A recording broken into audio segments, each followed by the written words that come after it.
Dans cette vidéo fondamentale, il devait y avoir des images du beau pays du Rouergue dont il est originaire.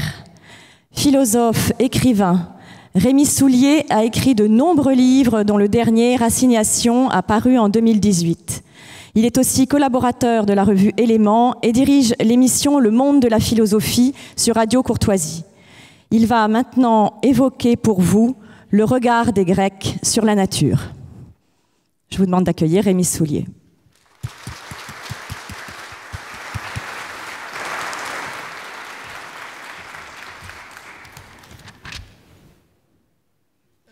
Mesdames, Messieurs, chers amis, donc parler des dieux, des déesses, des titans, des hommes, donc des mortels, ce n'est pas tenir le langage de la fantasmagorie, de l'illusion, de la naïveté, de la puérilité, c'est au contraire, je crois, tenir par excellence le langage du sens. C'est le langage le plus rigoureux pour s'opposer au nihilisme contemporain. Ce sens, les dieux en sont porteurs. Héraclite, dans les fragments que nous avons recueillis de lui, nous dit de l'oracle de Delphes, du dieu de Delphes, qu'il ne cache ni ne montre, mais qu'il fait signe, mais qu'il signifie. C'est donc bien de sens qu'il s'agit. Héraclite, dans un fragment tout aussi fameux que nous avons recueilli, nous dit de la nature, la physis en grec, qu'elle aime à se cacher. Et la physis, effectivement, c'est un mélange d'occultation et d'apparition. C'est un peu comme la graine, vous savez, qui est dans le sol, qui est enfouie, que l'on ne voit pas, et qui, après sa corruption, va donner naissance à une fleur, une plante, un arbre. Donc, vous voyez, le Dieu ne cache ni ne montre, la nature aime, elle, à se cacher. Nous sommes donc pris entre à la fois ce qui relève de la manifestation, de l'épiphanie, et ce qui relève de l'occultation. Belle image, je crois, pour souligner ce qu'est la nature, et cette dialectique entre l'occultation et la manifestation, c'est l'image du voile. Et le géographe naturaliste Alexander von Humboldt a offert un exemplaire de son essai sur la géographie des plantes à Goethe, exemplaire sur lequel il y avait une représentation de la déesse Artémis, qui est la déesse de la nature, bien sûr. Et Artémis est voilée. Et à côté d'elle, Apollon, qui esquisse le mouvement d'un dévoilement. Donc je crois que si l'on veut essayer de comprendre, même d'une manière très grossière, très schématique et qui sera loin d'être exhaustive, le regard que les Grecs ont porté sur la nature, on peut le faire à travers la scansion de 4 modalités du dévoilement. Première modalité, le dévoilement mythique ou mythologique, que l'on pourrait dire aussi plus exactement le dévoilement orphique. C'est le moment de l'âge d'or. Orphée, poète, musicien, vous le savez, charme la nature, aussi bien les animaux sauvages que les cours d'eau, y compris d'ailleurs dans le règne minéral, ce qui paraît le plus inanimé qui soit, c'est-à-dire le rocher, les rochers. C'est une symbiose totale dans laquelle aucune scission n'est intervenue, et surtout pas entre un sujet qui serait un sujet pensant, et un objet qui serait inerte, inanimé, et qui serait en l'occurrence la nature. Non, nous vivons dans un univers qui est un univers holiste, moniste, pourrait-on dire, en tout cas métaphysiquement, dans lequel toutes les choses sont animées, tout est vivant. Héraclite nous dira que les dieux sont même dans la cuisine, et tout est déterminé par une relation de sympathie, au sens fort, c'est-à-dire d'attraction. Ça, c'est l'univers orphique. L'univers orphique, on peut penser que nous en sommes très loin aujourd'hui, ce qui est vrai pour une large part, mais pas si loin que ça. Dans la tradition européenne, cet univers a demeuré et est resté présent dans une tradition philosophique essentiellement néoplatonicienne à la Renaissance, mais aussi dans le romantisme allemand, mais de manière plus précise encore, dans toute création poétique. Je vous donne un simple exemple, Mallarmé, exemple du poète peut-être le plus représentatif de la modernité poétique, en tout cas d'une modernité poétique. Mallarmé écrit, je le cite exactement, l'explication orphique de la terre est le devoir par excellence du poète. L'explication orphique de la terre est le devoir du poète, et le jeu littéraire, dit-il, pour poursuivre.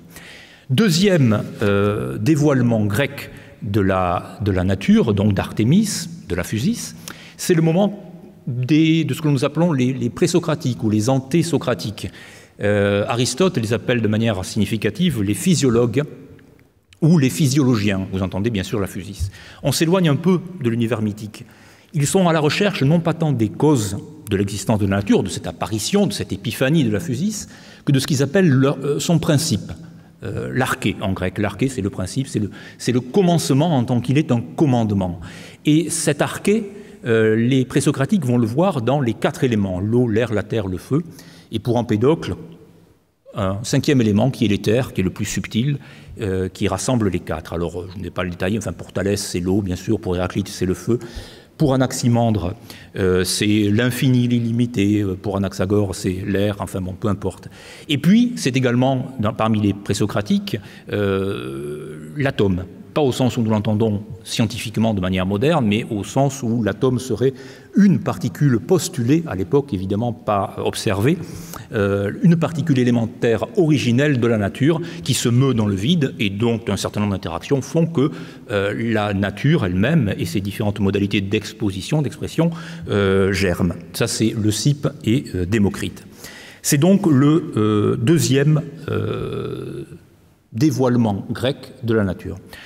Troisième dévoilement, c'est le dévoilement platonicien. Alors, Platon est un peu dubitatif à l'endroit des présocratiques parce qu'il craint que cette vision des choses et du principe de l'arché nous fasse basculer dans une forme de matérialisme. Non pas parce que le matérialisme serait négatif ou mauvais en soi, mais parce que le matérialisme, à ses yeux, est faux. C'est-à-dire que le grand risque de la pensée présocratique, c'est de faire de la réalité, de la réduire à ce que Platon appelle le monde sensible.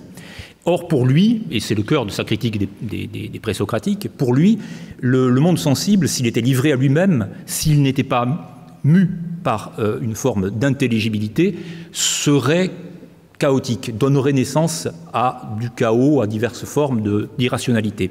Or, ce que Platon constate, et d'abord en regardant le ciel étoilé, c'est 2 choses, la beauté et l'ordre. Et la beauté et l'ordre de l'ordre cosmique.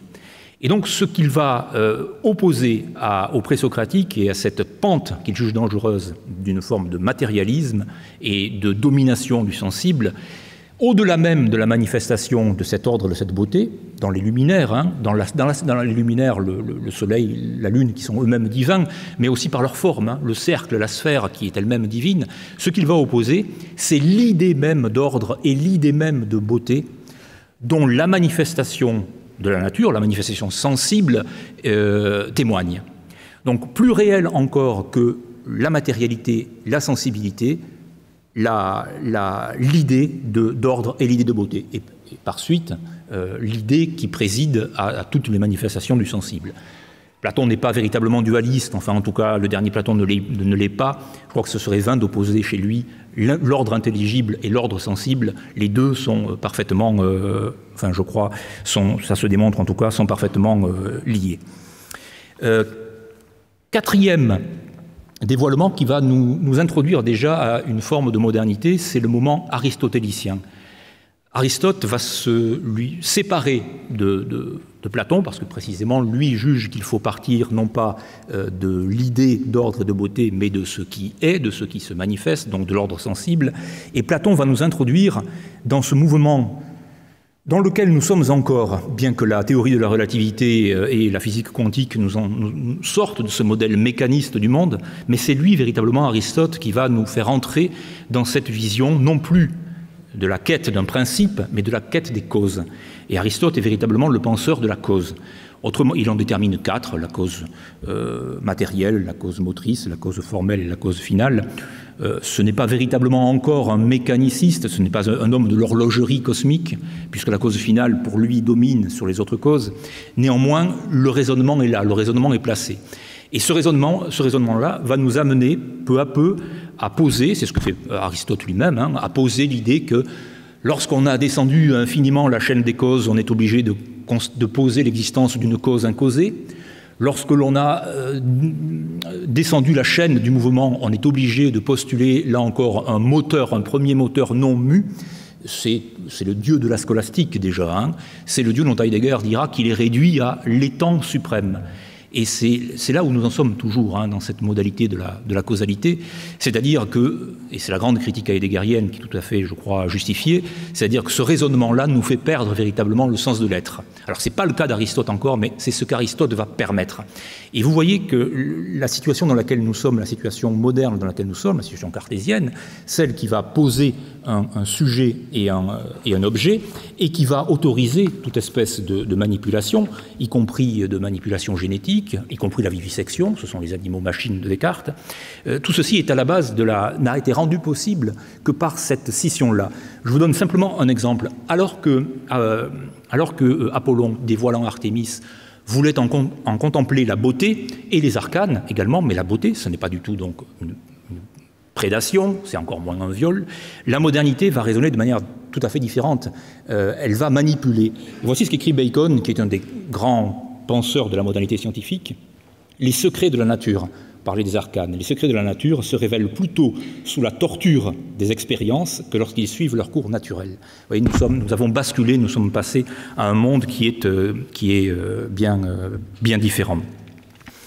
Et puis, il y a les titans, bien entendu. Alors, les titans, on pense à Prométhée, bien entendu, on songe à cette modalité moderne de Prométhée, qui est le moment faustien.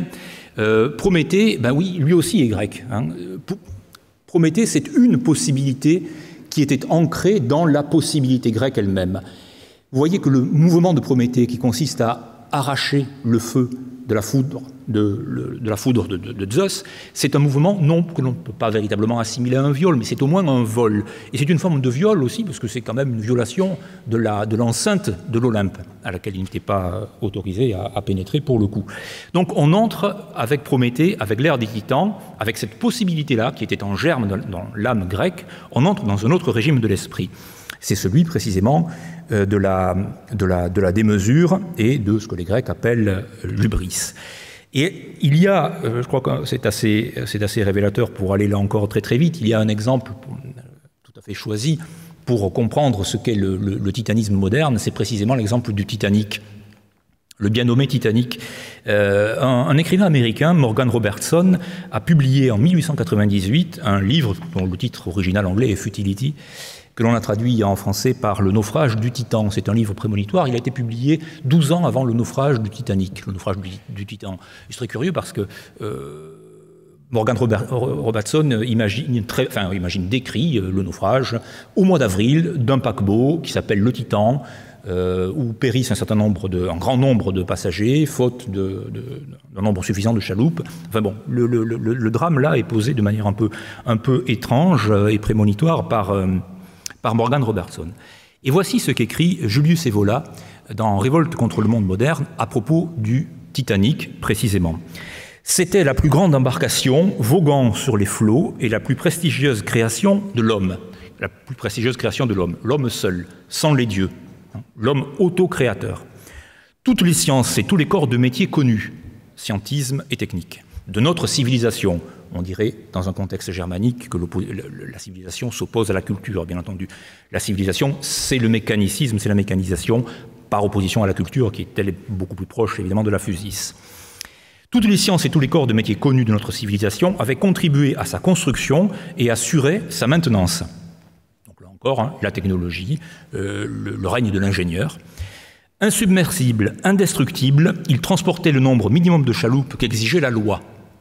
Là encore, vous voyez, le juridisme, et voilà, pointe très très bien toutes les modalités du titanisme moderne. Le juridisme, c'est-à-dire que la loi, dans toute sa rationalité forte, folle et absurde, fait mécaniquement tout pour conduire au naufrage. C'est ce que dit Evola et c'est ce qui est tout à fait vérifiable.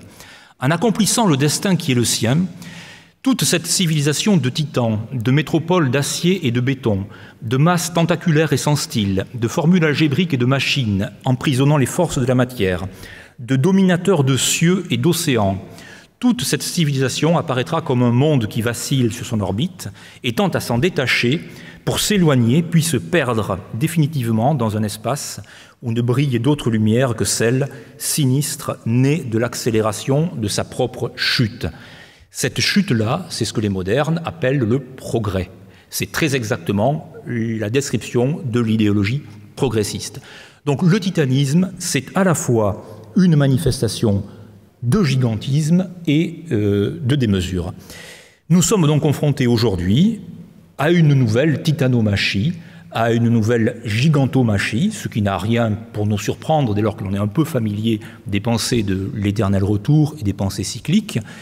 Il me semble que l'une des voies de résistance à ce mouvement de fond, qui est nihiliste par essence donc, c'est un retour, je l'ai un peu esquissé très schématiquement, à ce que Heidegger appelle une forme de pensée poétique. Et cette pensée poétique qui est en dehors du schéma causal, en dehors de toute espèce de technicisation et de toute rationalisation étroite, nous permet peut-être de retrouver, ou nous permettra peut-être de retrouver, une modalité apollinienne, donc lumineuse, de dévoiler la nature afin de continuer à la contempler et à visiter avec respect, bienveillance et amour les arcanes divins dont elle est grosse et dont elle est riche. Je vous remercie.